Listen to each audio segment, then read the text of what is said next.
Shirel, and thank you for this detailed information about me and also the promises that all I need to do now is live up to. Very easy, no stress whatsoever. I would also like to add that oddly enough, as I'm listening to my own CV being read to you, I'm thinking that I need to send you a new version for a cause and for a reason. Because all that beautiful stuff that I have done in the past have turned on the day after October 7th to be totally irrelevant, and I will explain why. I see on the screens that are turned on a few of the people who participate in my regular poetry classes, so those people would know, and others I'm telling, that since the beginning of COVID, some 4 years ago, I have been teaching Israeli poetry online for large audiences many times a week. Then when life started coming back to normal, the number of times a week was limited. The audience also became smaller because, life came back and people were doing other stuff. But with all that, I have a solid audience of about 100, 120 people per session once a week. And like everybody else in the Jewish world, I too was preparing to start a semester immediately after the high holidays, because this is what we do as Jews. We don't teach during the high holidays. We do high holidays, right? And I was ready with a whole semester, with the PowerPoints, with the readings, with the background material, like teachers do. And then came October 7th. And I was in shock like everybody else. I was not even at home. I was in Budapest, Hungary. I couldn't get a flight to come back home to Israel. I was miserable. I was up night after night, day after day, not leaving the screens, totally miserable. But I knew one thing, that if and when I will go back to teaching, everything that I had prepared was useless. But to be honest, I was not thinking about it. It wasn't my focus, not my teaching in those days. On the first Shabbat after October 7th, that Friday, in Budapest, 2 a.m., 3 a.m., I don't know, I'm not sleeping. I'm shul hopping digitally. And I'm visiting my friend, Rabbi Angela Bookdal, in the Central Synagogue of Manhattan in New York. She is a friend. And if you know Reformed congregations such as Central Synagogue of Manhattan, and you know Reformed congregations better than I do, being an Israeli, you know that Hebrew is not exactly the forte of American Reformed Jewish congregations. And I trust that their Rabbi, Angela Bookdal, knows the same. And yet she went on the Bima that night, that Friday night, the first Shabbat after October 7th, and she had started her sermon in Hebrew. And she said, En milim, no words. And then she went on delivering her sermon, and I was listening. What else did I have to do, not sleeping at 3 a.m. in the morning in Budapest? And then suddenly I felt that I started arguing in my mind. Needless to say, I am in Budapest. My friend Angela is on the Bima in New York. And I say in my mind, Angela, you probably do not have words. I for sure do not have words. But there are other people who do. And they are called poets. And I'm going to go out there and look for them and see what they are saying. When I went back to teaching a week later, I did not do my planned sessions. I started doing Poetry for Our Days #1, and then 2 and 3 and 4 and 5, and finished the semester with Poetry for Our Days #11 or 12, I don't remember. Then came the semester break, and when we came back, guess what? We came back to more Poetry for Our Days. And comes Thursday this week, my participants will know that we are going to Poetry for Our Days more poetry #8 for this semester. This is where we are at. I have collected so far over 70 poems that were written since October 7th, with the help of translators on the East Coast and West Coast together. We have the translations, and of these 70, I have chosen 6 for us to do today. But recorded lectures of all those others are to be found on my website at korazim.com.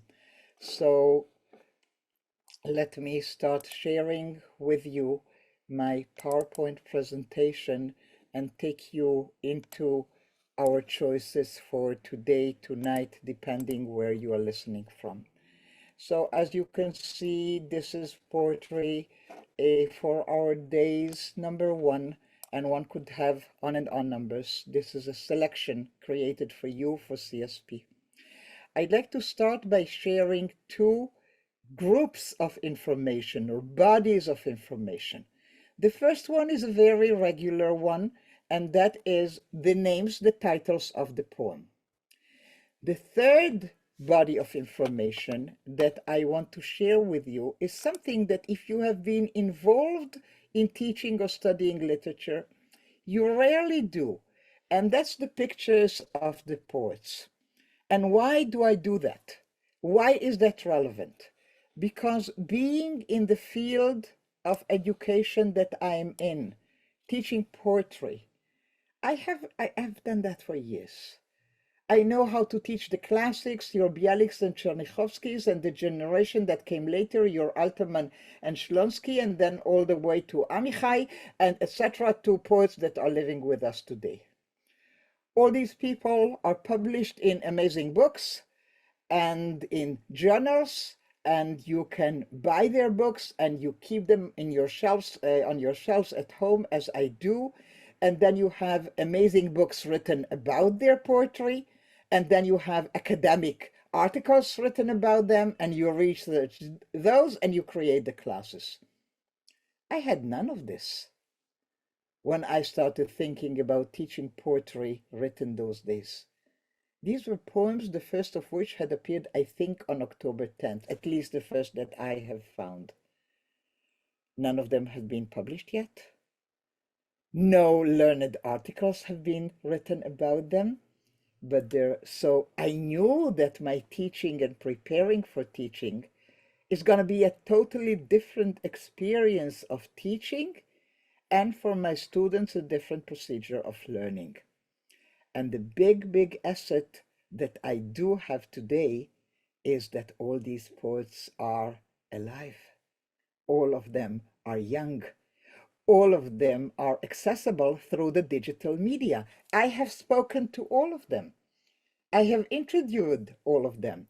They have appeared in my classes. So again, it's a different experience of preparing a class. It's a different experience of teaching it. So hold my hand metaphorically as we go into it, and look at the right-hand side bottom corner of my slide, where you can see the picture of Michael Zatz. I can call Michael Zatz my friend, although we have never yet met in the real world, only online. Of all these poets that we are going to address today, he is the only one I knew from before, because I have taught some of his poetry in some of my classes. He even attended those classes. So I sort of know Michael, and his was the first poem I found on Facebook. I'm an old person, I do Facebook. And since I know Michael, quote unquote, know in the Zoom world, and I'm in Budapest, I contacted him and we spoke, and we were miserable together, all of us, in that shock of the early days that is still reverberating, it's still not over. And then as we are commiserating online, not knowing what is yet to come to us, Michael utters a sentence and he says, "But you know what, Rachel? Even at times like this, there are certain things that are permanent in life. Certain things that are constant." And I was waiting for a big, deep, philosophical insight. And then Michael says, "The dog needs to be walked." That was the big insight. That was the big thing that is permanent in life. Even a child, you can tell Dad is not in the mood for a walk today, but you cannot a dog. So as Michael told me, this first poem that I've seen on October 10th or so came to him, as he said, in the morning as he was walking his dog in Modi'in, which is where he lives. Let me tell you, Modi'in is a really not a very interesting place. Nothing really happens in Modi'in. It's halfway between Tel Aviv and Jerusalem. It's a sleeping town. It has nice home, good shopping centers, nice education frameworks, good place to raise a family, but I don't think that anything beyond that. But you can walk your dog safely. So imagine Michael in Michael in one of those early days, 6 a.m. in the morning in Modi'in. I'm reading the Hebrew, then we'll go to the English and discuss it in English. אחיזת עיניים, מיכאל זץ. מדהים איך הכל נראה זהה, גם כשכלום לא נשאר אותו דבר. Illusion by Michael Zatz, translated by Michael Bonan, Heather Silverman, and myself. Amazing how everything looks unchanged, even when nothing remained the same. I trust that many of you can recognize the Japanese haiku poem style. Very few words, one impression. There is no accumulation of images and stories, etc. Just one major impression in as few words as you can. And I want to start addressing it, and also the classical issue of what happens in translation, through the title. The title in Hebrew is Achizat Enaim. And as you can see, I'm one of the translators. So I'm in conversation with Michael and Heather. And I say, are you sure that illusion is the best translation? Because you know, Achizat Enaim in Hebrew has this additional layer. First of all, literally, it means as if somebody is holding your eyes. Le'echoz ba'enaim. But what it means, that additional layer, is trickery, con artist, me'achez enaim. As if there is a magician, and then Michael tells me, and Heather, a magician, an illusion artist. Yeah, this is what we call them in English. So, okay, I'm with the translation, but I want for you to remember that the feeling that the Hebrew conveys is a sense that some power out there wants me to see something while I know it's not what I see. And indeed, if you have traveled to Israel since, if you have family and friends there, you know that if you are not on the border, north or south, if your child was not kidnapped, if your children are not fighting in Gaza, if you are not one of the evacuated or have not been touched personally in any other way, by many of us have, things indeed look the same. But trust me, they are not. Israel is deeply, deeply changed. And this is why I always use, since I've started doing it always, like in the last 6 months as we are marking them today, I like to start with this poem by Michael Zatz, as it is sort of the threshold to enter into this new Israel. So follow me. And we are going to one of the first elements of change, and that would be language. And this time, in spite of my statement a minute ago that I will always start with the Hebrew and only then go to the English, this time I want to start with the title in English and then go to the Hebrew and then back to the English.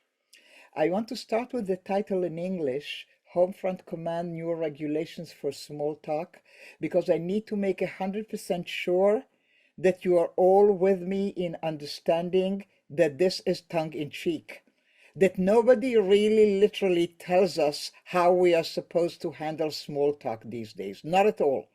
This is an ironical title. Where is it coming from?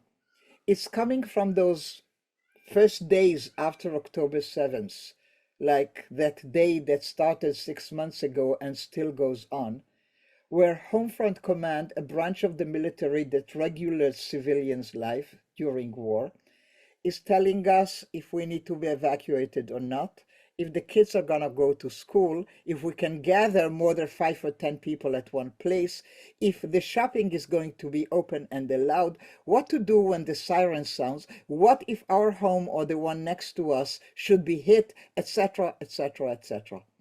So Lital Kaplan, who is a social worker by trade, is turning as a poet to Home Front Command metaphorically and saying, well, guys, if you are so smart, will you please tell me how to speak now, because I have lost my language. Let's go to the Hebrew. הנחיות פיקוד העורף החדשות לשיחת חולין, ליטל קפלן. מה נשמע בוטל? ובמקומו נשאל, מה נשמט? מה נשבר? מה נשאר? מה קורה נאסר? ובמקומו נתהה, מה קורס? מה נקבר? ובמקום מה שלומך החצוף נגדיר פנים מול חברנו ונשאל, מה מלחמתך? ובמקום התשובה השגורה בשגרה עליה הוטל וטו חמור שבחמורים, אצלי הכל בסדר, יש להשיב הכל בסדק, הכל בסדק. והמקפידים בדברי אמת יענו, הכל בשבר, הכל בשבר. Homefront Command's new regulations for small talk by Lital Kaplan. What's up cancelled. Instead use what's shaken up, what's beaten up, what's blown up. What's going on? Banned. Alternatives, what's breaking down, what's forever gone. Instead of the rude, how are you? We must frown in the face of our friend and ask, how were you? And instead of the standard response forbidden by strict veto power, I'm fine in fact, it is required to say everything cracked. And the truthful ones will answer, everything is shattered, everything is shattered. Let me invite you back to the beginning of the poem, and we will go step by step slowly and look and listen to the Hebrew even if you do not speak it, because what's important in this poem is the sound, and you do not necessarily need to be a fluent Hebrew speaker for that. What's up in English? When you speak it in Hebrew, it sounds as follows, manishma, which means not what's up, but literally means, what do you hear? What are they speaking about? What's the gossip kind of thing? Manishma. Can you hear the word manishma? I trust you can hear the word shma in it, which means hear, hear, O Lord. Manishma, and in slang oftentimes manish. So it's all about the sound that Lital is going to create, that breakdown in language.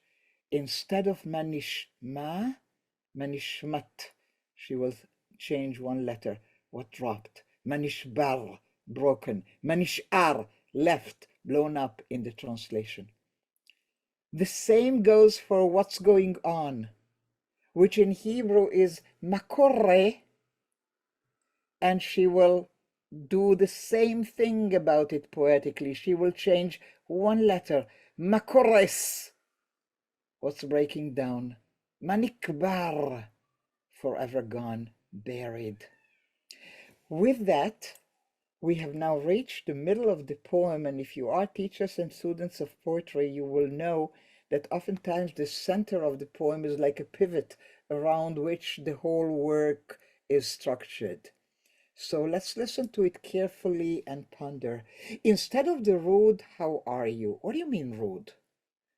How did it transpire that a simple, polite expression that we don't even think about, we see somebody, we send them an email, we post on their Facebook page, how are you? What needed to happen for it to turn into something rude? Simple, and listen to the Hebrew again. So, how do you say in Hebrew, how are you? what you are actually saying is mashlomcha. Like if I would turn to Shirel, whose screen I can see, I would go in the feminine structure, mashlomech Shirel. And you do not need to be a Hebrew speaker to hear the word shalom in it, because you can hear the sound. So actually, when you speak Hebrew and you ask a person how they are, what you are really asking them is, are you at peace? Is there peace with you? Mashlomech. The other meaning of the same word, when I turn to Shirel again and ask her, Shirel, mashlomech, I also, in the meaning, include the meaning of shalem, whole. Are you whole? Are you together? Are you complete today? Mashlomech. Are you at peace? Are you whole? Now, seriously, can you nowadays turn to an Israeli and ask them if they are at peace? Is any of us at peace today? Is that all at all a possibility? Can you turn to an Israeli and assume that they are whole, that they are untouched, like seriously? So this very simple expression, about which you don't stop to think even a second in normal times, suddenly had turned into something rude. You cannot use it anymore. It's not working. We are not whole. We are not at peace. And I want to take you a step further. There was many years ago a poet in Israel, to us famous, and it's okay if you never heard about her, because I don't know all American poets. Her name was Zelda. Zelda died in 84, so that's many years ago. She was an ultra-Orthodox Hasidic woman. We normally speak about her only by her first name, not because she didn't have a last name, she did. But because of who she was, just first name will do. Zelda, I told you already, Hasidic, first cousin to the Lubavitcher Rebbe, so you can guess her family name. She was Schneerson, just like the Rebbe. And Zelda wrote once a poem, and she gave it a title, and the title is Shlomi. Now, Shlomi is not a word that normally is a standalone. Shlomi is a beginning of a sentence. I'm turning again to Shirel, and I say, Shirel, ma shlomech? And she will answer me, Shlomi, and then she would go. So the title of this poem that Zelda had created that many years ago is actually an answer to a question. So what is she saying? Let us imagine that Zelda was her beloved Chaim. She had only 20 years of a very loving marriage, but her husband Chaim had died relatively young because he wasn't a well man. But in those years that they shared, I can fantasize that they are waking up in the morning and Chaim is turning to his Zelda and is asking, Zelda, ma shlomech? Or maybe they're just sipping a cup of tea on the porch. Doesn't matter. The same. So Chaim turns to Zelda and says, Zelda, ma shlomech? And she answers, Shlomi kashur bechut leshlomcha. My well-being, my peace and wholeness is tied by a thread to yours, Chaim. If you are well, I am well. Isn't that the truth about all of us, that we are as well as the people who mean so much to us, as the person we love most? That sentence had appeared in buildings, on a building in Yerushalayim. This is the Pelech school, and 2 or 3 days after the beginning, Shlomenu kashur bechut el shlomchem. Our peace, well-being, is connected by a thread to yours, and it talks about the hostages. This was the sentence that I have adopted for myself 183 days ago, not knowing that it will have to last for 183 days and who knows how many more. If you ask me, Rachel, ma shlomech? I will tell you, Shlomi kashur bechut leshlomam. I'm as well as they are, and I will not be well until they come back, all of them. Yossi, my husband, is a professor of social work. He doesn't care that much for poetry, but the poor guy is married to me, so what can he do? So a few days into it, he says to me, he too is, short of words, no words. So he says, Rachel, that Zelda thing is too complicated for me. Is there something simpler? So I said, yes, as a matter of fact, there is, by the poet Chaim Guri, who, when he was well over 90, writes the following words: "מה שלומך שואלים אותי ברחוב אנשים למיניהם, שלומי כשלום עמי אני משיב להם." How are you? They ask me on the street, all kinds of people.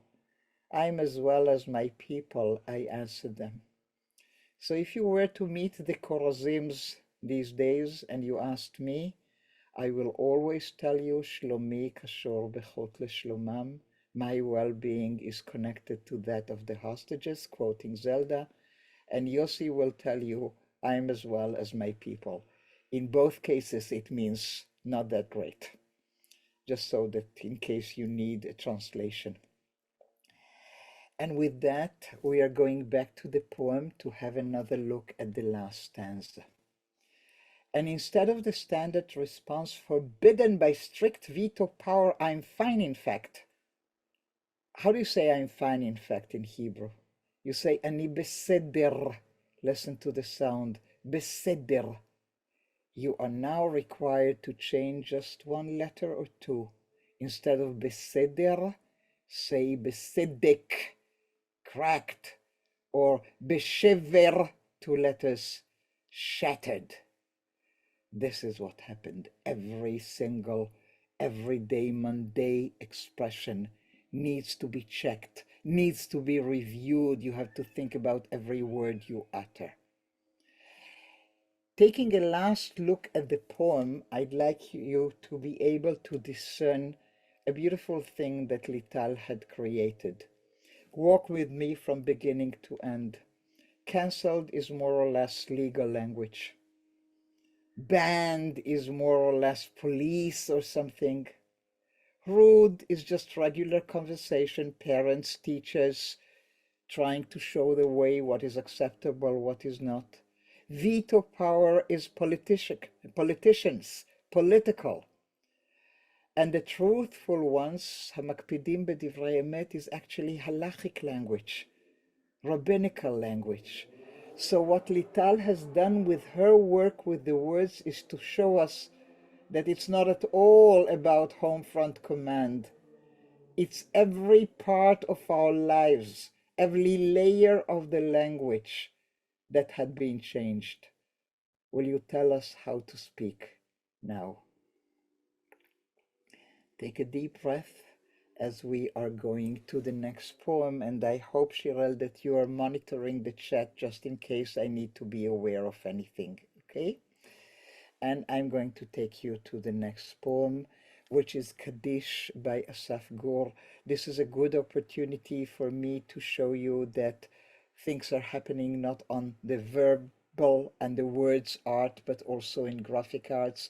And this is an image of a series by Zoya Chakasi Nadi, who was actually an artist, a painter who is originally from the former Soviet Union. Her art has been in an amazing exhibit in New York recently and now in Tel Aviv. And so you can see that she is artistically in conversation with Picasso's Guernica in this picture of the shock of the first day, October 7th. Before we go into the text created by Assaf, I want to say a word to the audience in general. In this poem, the poet Assaf is angry at God. In this poem, the poet Assaf is calling God to be accountable for what had happened. And there might be people in the audience among you who may think that this is inappropriate, who may think that this is forbidden, who may be afraid that this is sacrilegious. So to all these people, I want to say and really reassure them that holding God accountable calling God to order about things that he allowed to happen, is a solid ancient Jewish tradition. From the days of our forefather Abraham, through Job, through the prophets, all the way to Bialik at the beginning of the 20th century after the Kishinev pogrom in 1903, where he says that he does not even believe that there is God up there if in heaven if this could happen. Calling God accountable, when Assaf Gur is writing his Kaddish, he is standing on very solid shoulders of people who went that road. Hebrew first, then to the English. Kaddish by Assaf Gur. יתגדל ויתקדש שמי רבה ואף אחד לא בא. כמה אנשים קראו לו בשבת בבוקר, זעקו את שמו, התחננו בדמעות שרק יבוא, אבל הוא שבת מכל מלאכתו. שום אלוהים לא הגיע ושום אלוהים לא הרגיע, ורק השטן חגג בלי הפרעה, מפזז בין הקיבוצים למסיבת טבח, וכתבנו מוסיף ומדווח, בין לבין גם מתייפח, שיש תינוק שרוף ויש תינוק חטוף ויש תינוק יתום ויש תינוק בן יום, מוטל מחובר בחבל הטבור לגופת אמו, ולא הספיק אפילו לגלות מה שמו. מה ירשם על המצבה הקטנטנה עם תאריך אחד ללידה ולפטירה? This poem has two parts. We will do a slide at a time. Kaddish by Assaf Gur. יתגדל ויתקדש שמי רבה, and no one came. Many thousands called him on Shabbat morning, crying his name out loud, begging him with tears just to come, but he ceased from all his work. No God came and no God calmed. Only Satan celebrated uninterrupted dancing between kibbutzim and the slaughter festival. And our correspondent goes on to report, all the while sobbing, saying there is a burnt baby, and there is an abducted baby, and there is an orphaned baby, and there is a day-old baby, still linked to his mother's body by the umbilical cord. He hadn't even managed to find out his name. What will be inscribed on the tiny headstone with a single date for birth? We're going back to the beginning, and you can see again that I belong to the translators, so I'm part of the decision not to translate the first line, יתגדל ויתקדש שמי רבה. Assuming that our audience, 99.9% Jewish, does not need the first line of the Kaddish to be translated for them, that you would recognize it. Having done that, we created a damage, a poetical damage, knowingly. יתגדל ויתקדש שמי רבה, and no one came. Indeed, that is the translation of אף אחד לא בא. But listen to the Hebrew. יתגדל ויתקדש שמי רבה, ואף אחד לא בא. Rabbah, the illustrious, the glorious one, did not come. לא בא. Rabbah, לא בא. The call is right against the glorious divine, just with the sound. Rabbah, לא בא. You lose a bit of that when you decide not to translate. Many thousand called him on Shabbat morning, crying his name out loud, begging him with tears just to come, but he ceased from all his work. So that's the problem, God? This is why this happened, because you don't work on Shabbat? Next time we should call Hamas and tell them to come on Monday, or what? Can you hear the bitter anger, disappointment? What do you mean you ceased your work? What kind of Shabbat is that? But how much stronger it is for the Hebrew reader when the words Shabbat and ceased in Hebrew are the same word. Shabbat and Shavat. I highlighted them for you to see on the screen. This is actually why we call the Sabbath, because God ceased. And now our poet is turning it right back in his face. How dare you not be there? Now God came and now God calm. By that, Assaf Gur is again joining a tradition, a writing tradition. Look at the threefold repetition. No one, no God, no God. First of all, we call him the one, Adonai Echad, right? So he wasn't there, no one. But by the threefold repetition, just as we repeat the Shema 3 times, just as we say Kadosh, Kadosh, Kadosh, we create a situation, we reinforce there was no God.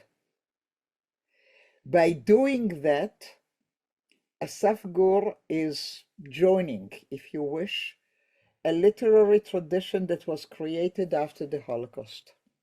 When writers could not reconcile the coexistence of God and Auschwitz, they started talking about the notion of the concealment of the face, hester panim.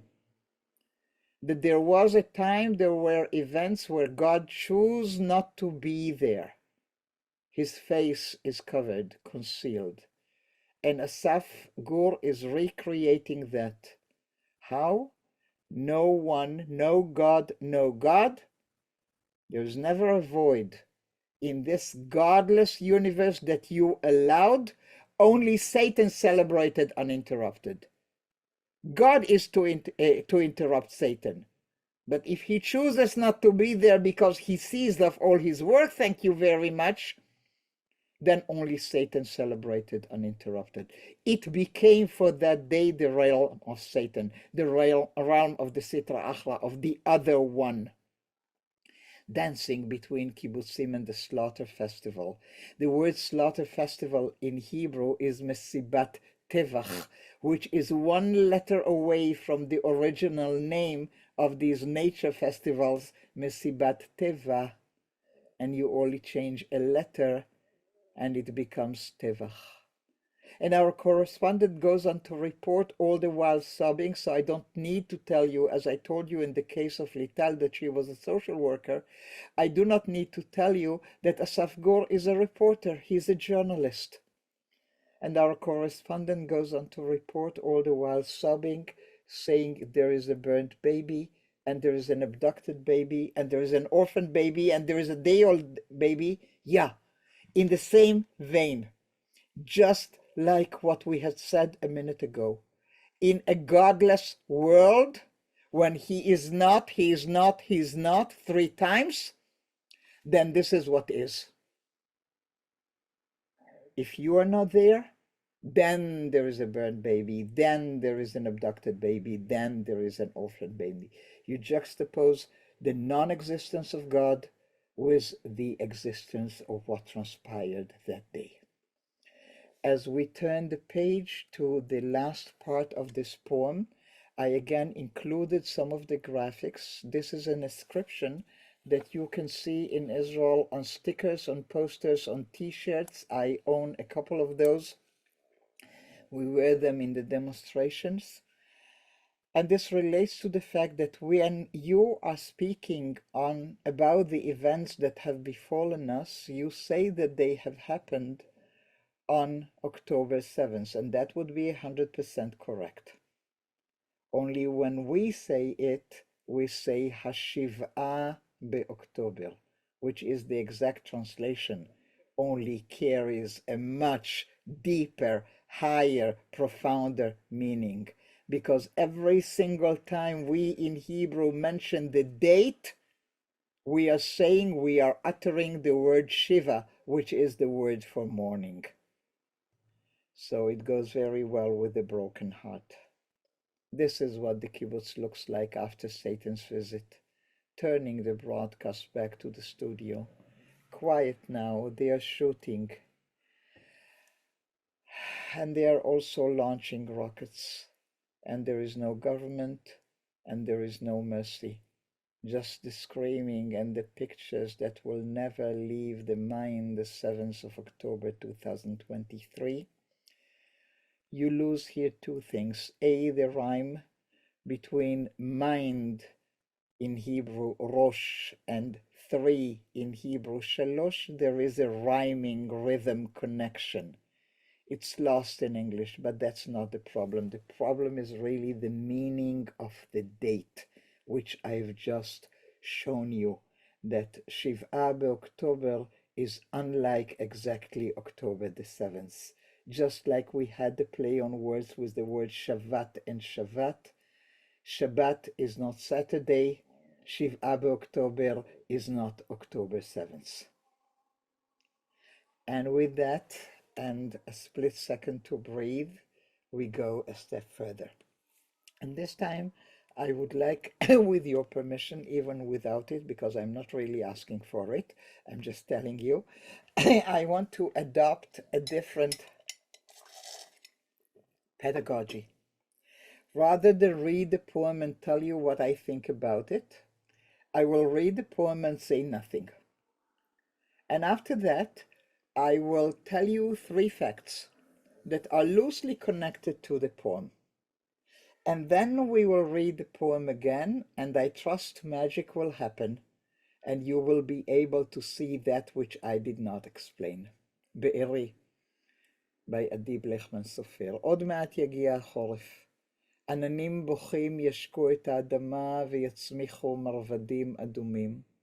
תחילה תפרח הכלנית ואף אחד לא יבוא לצפות ביופייה. אחריה תפרח הנורית ולא יתקיים פסטיבל. ולבסוף יפרח הפרד ושקט אין איש, הפרחים המוגנים נקטפו כבר בסתיו. בארי. Soon winter will be here, weeping clouds will water the earth, making red carpets grow. The anemone will flower first, yet no one will come to admire its beauty. The buttercup will bloom next, and there will be no festival. The poppy will flower last in silence, seen by none. The protected flowers had already been picked in the fall. No explanations, no commentary, just 3 stories. Story number 1. The metaphor of poppy fields, standing for the notion of fallen soldiers, is not something that Adi Blechman had invented. This metaphor is with us since the year 1915, when the Canadian poet, soldier, and doctor, physician, John McCrae, had written it while he was fighting and then got killed in Flanders fields in Belgium. And ever since, for sure in Canada, but I think in all of North America and even in Israel, we carry stickers of red flowers. Comes the day to commemorate the soldiers, the equivalent of Veterans Day for you. In Flanders fields the poppies blow between the crosses row and row, that mark our place, and in the sky the lark still bravely singing flies, scarce heard amid the guns below. We are the dead, short days ago we lived, felt dawn, saw sunset glow, loved and were loved, and now we lie in Flanders fields, etc. So that is an accepted metaphor, I would say, universally in Western culture. Red flowers, poppies, stand for the fallen soldiers. That was notion number 1. Story number 2. In Israel, we have a thing called protected wildflowers. How did that come about? Back in the day, and I'm old enough to remember, born in 46, in the early 50s, the early years of the state of Israel, our greatest fun thing to do as kids was to go out in the fields and the hills next to where we lived. Forest, we didn't have that much, but whatever we did, and pick the beautiful wildflowers, especially the season between Hanukkah and Passover, all right, the time we are living now. Israel is really abundant with beautiful wildflowers. Thinking back of it, I'm thinking, our parents, in my case, and many of my friends, Holocaust survivors, new immigrants, like, what could they afford as fun activity for us, the kids? This was accessible, this was affordable, it was near home, it was a lot of fun, we did it. And so did everybody else, and we were so good at it that in a very short time we managed to destroy the beautiful wildflowers of Israel. So early enough, the State of Israel creates this Society for the Protection of Nature. And they identify a certain group of flowers and we have a list, and we have posters, and we have poems and stories about them, and we tell all the children in schools, and we have the posters in schools and in the military and in medical institutes, and even I saw once one in a police station. We are really good at it, and we really are successful in having taught Israelis not to touch wildflowers. Let me tell you that in the history of the State of Israel, we tried many campaigns for public education with very little success. We still have a long way to go to teach Israelis to stand properly in line. We still need to do some work to teach them not to litter. And me, as a person who lives in Tel Aviv, how long before they learn that the beach is not an ashtray and to stop spreading cigarette butts on the Tel Aviv beach, I don't know. But the flowers are an amazing success. So much so that in the 90s, when we had the major wave of immigration from the former Soviet Union, and I was working for the Jewish Agency Department of Education, I am personally responsible, not alone, but as part of a team, to create the lesson plans for the Hebrew classes for the new immigrants from the former Soviet Union, to teach them about the importance and the sacredness of the wildflowers. God forbid they should behave as back in Russia, comes the season, go out in the fields, and then Israelis will yell at them. So to prevent that, we included special classes because this is such a well-known fact in Israel. So this was story number 2. And now I come to the third story. And there is in Israel something called Darom Adom, Red South, the festival of anemones in the northern Negev. And indeed, in that part of the world, exactly the very same, surrounding the Gaza Strip, comes this time of the year, and you have an amazing eruption of wildflowers, all red. And we have a festival that we call Red South, Darom Adom. And people come, and they have picnics, and they have all sort of festival activities, and they do not touch the flowers. So now that you know these 3 stories, let me just ask you if you think that anybody could mention the words Red South today when they want to talk about flowers. I think that these words had acquired a totally different meaning. With that in our heads, we can now safely go back to the poem, and I trust magic will happen. English only for the sake of brevity. Soon winter will be here. Weeping clouds will water the earth, making red carpets grow. The anemone will flower first, yet no one will come to admire its beauty. The buttercup will bloom next, and there will be no festival. The poppy will flower last in silence, seen by none. The protected flowers had already been picked in the fall. I think it's very clear, and you can also see how Adi Blechman Sofer had combined the 3 notions: the red carpets from Flanders fields, the festivals from the Ramadan Red South, and the protected flowers from what I have told you about protected wildflowers. This poem was written way, way before the flowering season of the winter, during the fall, when precious flowers, indeed human life, were destroyed, and we have testimony of that even in art in Israel. People responded to it. I want to conclude by reading with you a poem called A Good Day. It is by Tal Shavit, and it will tell you, or share with you rather, the feeling of the discrepancy between the need to do, to be active, to volunteer, to give, to come, to support, and the other side of our reaction. A Good Day by Tal Shavit. I want to manage all the war rooms, mobilize all the supply chains. I want to take care of all the children, of all the single mothers, of those who are gone. I want to turn myself into a protective vest for all the fighters, become iron domes over the heads of all the girls, each and every single one, to sustain all the families, the evacuated, the broken, the crushed, return those who were taken, bring back all that is gone.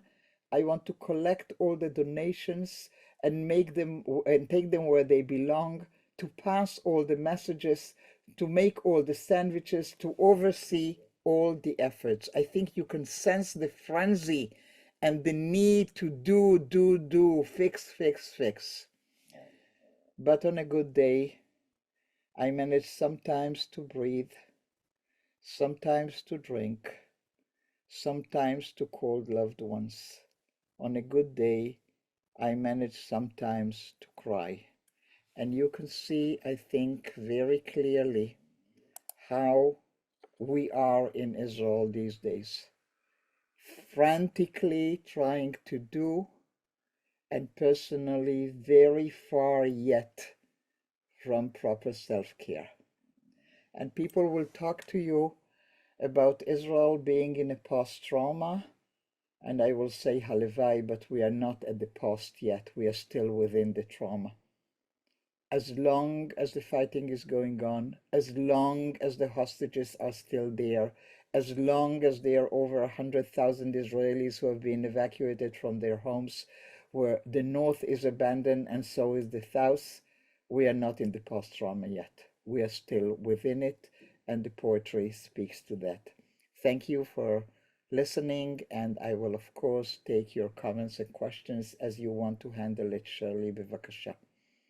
Yeah, so thank you, Rachel. And I'll say the chat is open, so if any of you have questions, you can post them there. I'll start with one that already came in a little earlier, and that is, have you seen any shift or change from what was written in the first couple, 2 and 3 months, and are different things coming out now? Yes, absolutely. First of all, it's unfortunately 6 months already, and I have been at it practically from day one and not stopping for one single day. And I have so far taught close to 20 sessions, different ones, without repeating a poem twice. And there are lots of differences. There is the ability to look a little bit away from the first circle of being hit, look at a secondary circle, bereaved people, evacuees, people who are alive, not just about the dead. There is that. And coming nowadays, very slowly, but coming, and people on our class on Thursday will start seeing that, is poetry that dares, which was totally forbidden or not entertained yet. People are writing about suffering across the border as well. But this is the most recent development that I have seen in the last couple of weeks. And in between, lots of shifts. You will also see a modularity along ideologies, between more religious, more observant, less so, etc. A lot of variety in it. And thank you for the question. Anything else, Shirel? Yes, you mentioned with 2 of the poets, one being a reporter and one being a social worker. Are these newborn poets that started writing because of No. October 7th, or is it just a parallel? No, I'll tell you the following. What I normally say in my introductions and neglected to say today was that most of these people do not normally think of themselves as the poet, you know? They are lawyers, social workers, reporters, what else did I, musicians, rabbis, lots of rabbis. In our classes on Thursday, we have brought some of them into class. So they see themselves as who they are professionally, but they also write. Some of them only post and publish digitally, and others started publishing. So Michael Zatz, for example, has a published book. And others that I know but that we haven't studied today, the Garcia Rodriguez that we have studied in one of our sessions had published 3 books. So there are people, but all of them are professionals in other fields, not just the poet. but they have been writing before October 7th, all of them. And thank you for that question as well. I'll just mention before I ask another question, as the compliments are coming in, there are also questions about the recording and finding these poets. So I'll say that in the follow-up email, you'll receive a recording to this program, as well as links to all the poets that Rachel mentioned, so you can follow them on Facebook and find their works. One last question we have a time for is, this I know from the art world and its relationship with the demonstrations and what's going on right now. Is there a poetic community in Israel? And if so, does it have, is there a sense of unity around a direction that it's taking? Or is it individuals that are with different opinions completely? People who write poetry are to be found in all the sections of Israeli society, and therefore their poetry will express differences of opinions as well. People who write about suffering in Gaza will not be necessarily in unity about people who cannot entertain such an idea. People who will be critical of wars in general will not be in unison with others who glorify the IDF. So I am sorry to tell you, Shirel, that dreamt about unity that is presented to us as an absolutely necessary thing, we know that it doesn't exist. We know how divided and split Israeli society is in all its ways, poetry included. That's at least from my perspective. Rachel, thank you so much. There are more questions here about where to find you. You can write to me and I will send you the image of the Hamasnik cutting the animals. You know my email address. Yes, and again, I'll also include in the follow-up email Rachel's website so that you can go and check out her lessons there. Rachel, are all your lessons in Hebrew or are some of them in English? Oy vavoy, what a question to ask me. Of the 700 recorded so far, 600 are in English. So that was answering one of the questions. So you'll get all the links. If you enjoyed this lecture and found it, I don't know if enjoyed, maybe inspiring, moving, touching, and allowing a different framework, I'm sure you'll be moved by more of Rachel's teachings, and we also will be happy to see you on other CSP programs. I will also mention that we have a CSP trip to Israel in May, which is exploring Israel through the arts. It was coming to my home. Exactly. And as part of that trip, the lucky group is going to have dinner with Rachel at her home and a conversation. We still have 4 spots left in that group. So if you're interested, you can email me directly. You'll also get my email address in the follow-up email. So yeah, that's another treat for our travelers. Rachel, toda rabba. Thank you everyone for being here, and have a good day, good afternoon, good evening, or good night, wherever you are. Thank you. Litraut.